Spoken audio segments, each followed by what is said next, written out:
Assalamualaikum warahmatullahi wabarakatuh. Jumpa kembali di channel Muhabbaten TV. Sebelum lanjut ke videonya, tolong bantu subscribe, like, dan komen, dan jangan lupa tekan tombol lonceng notifikasinya agar tidak ketinggalan video-video terbaru di channel ini.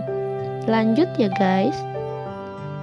Ishita, Mihika, dan Pandu memiliki percakapan. Mihika menarik kaki Pandu. Pandu mengatakan, "Jangan bercanda tentang Bala." Bala panggilan Pandu. Ishita membuat lelucon. Pandu mengatakan, "Kita akan pulang." Mihika mengatakan, "Tidak, kita akan memiliki satu es krim lagi." Pandu mengatakan, "Baik, memilikinya." "Saya akan berbicara dengan Bala." Pandu tidak keluar untuk berbicara dan mengatakan, "Tidak ada sinyal." Mihika mengatakan, "Pergi ke depan, ada jaringan." Pandu mendapat bola dan memberikan kepada anak. Permintaan untuk pergi ke muminya. Romi panggilan Mihika. Ishita meminta Mihika untuk berbicara dan datang. Pandu tertabrak mobil. Ishita terkejut melihat kecelakaan itu. Dia berteriak, "Aka!" dan berjalan. Mihika melihat Pandu dan terkejut. Dia berteriak, "Aka!" dan menjatuhkan teleponnya. Ishita melihat nomor mobil dan berpikir itu mobil Raman. Ishita meminta seseorang untuk memanggil ambulan dan membantunya. Mihika meminta orang untuk membantu. Mihika meminta Ishita melakukan dan mencatat nomor mobil. Ishita menangis. Romi mendengar Mihika menangis dan meminta dia untuk mengatakan sesuatu. "Apa kau baik-baik saja?" Dia menyebut Ishita. Ishita dan Mihika membawa Pandu ke dalam mobil mereka. Ishita melewati telepon untuk Mihika.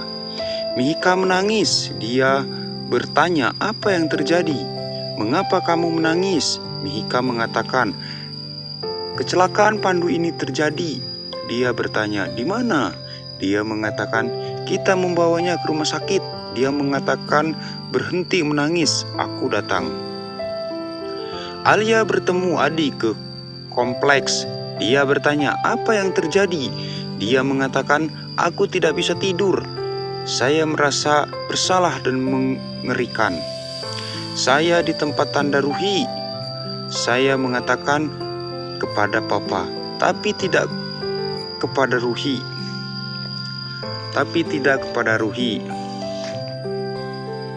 Tidak tahu saya bisa menghadapinya atau tidak. Dia bilang, "Aku tahu yang kamu lakukan salah. Tidak ada yang besar dari orang yang menyadari kesalahan.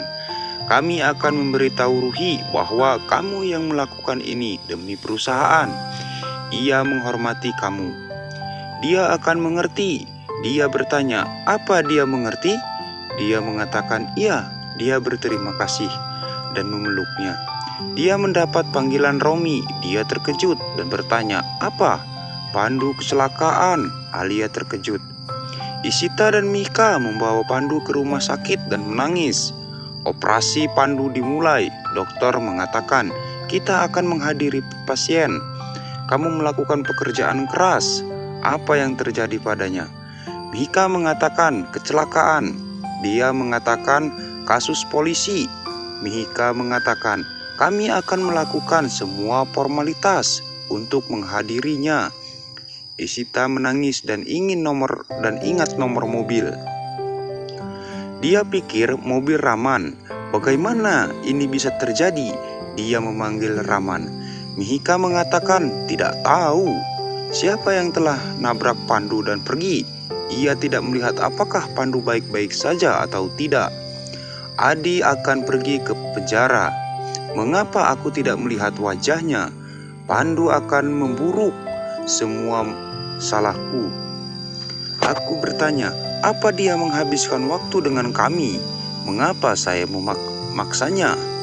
Ishita memeluknya. Dia pikir, mengapa Raman tidak menerima panggilan saya? Ini tidak mungkin. Bala mengatakan Pandu datang setelah waktu yang lama dan pergi dengan saudara. Dia telah datang, sekarang saya tidak akan membiarkan dia pergi. Dia membuka pintu dan melihat Adi dan Romi. Romi mengatakan, "Pandu." Bala bertanya apa yang terjadi padanya. Dia mendengar Ama mengatakan Pandu kecelakaan. Dia bergegas ke Ama dan bertanya, "Mengapa kau menangis?" Pandu kuat. "Tidak akan terjadi apa-apa. Kita akan pergi ke rumah sakit." Ibu Bala meminta Alia dan Ruhi untuk tinggal di rumah. Mihika dan Isita khawatir. Inspektur datang dan berbicara kepada Mihika tentang kecelakaan Pandu. Dia bertanya, "Kau di mana pada waktu kecelakaan?" Mihika mengatakan, "Ya, Pandu terluka. Dia dalam ruang operasi." Dokter keluar. Mihika bertanya, "Bagaimana dengan Pandu?" "Dia baik-baik saja." "Bisa kita bertemu?" Dokter mengatakan, "Saya minta maaf, kami tidak bisa menyelamatkannya." Mereka terkejut dan menangis. Semua orang datang ke rumah sakit. Isita menangis dan memeluk Ama. Ama dan Apa bertanya, "Apa yang terjadi?" Mihika memeluk Romi. Anak-anak bangsal membawa tubuh Pandu. Semua orang terkejut. Bala memegang tangan Pandu. Dia ingat dia. Dia melihat wajah Pandu. Ama berteriak Pandu. Semua orang menangis. Ama meminta Apa untuk melihat Pandu. Pak Bala bertanya kepada inspektur, "Tubuh siapa yang bisa kita bawa pulang?" Inspektur mengatakan, "Kita harus mengambil tubuh untuk postmortem." Bala menolak. Ama berkata, "Bala, biar mereka mengambil Pandu. Kita harus mencari tahu siapa yang melakukan ini. Kita harus menghukum siapa pria yang membunuhnya." Menghukumnya Isita khawatir. Mani mendapat panggilan Alia dan bertanya, "Apa?" "Pandu kecelakaan. Jangan katakan ini kepada Sagun. Dia sendirian di rumah."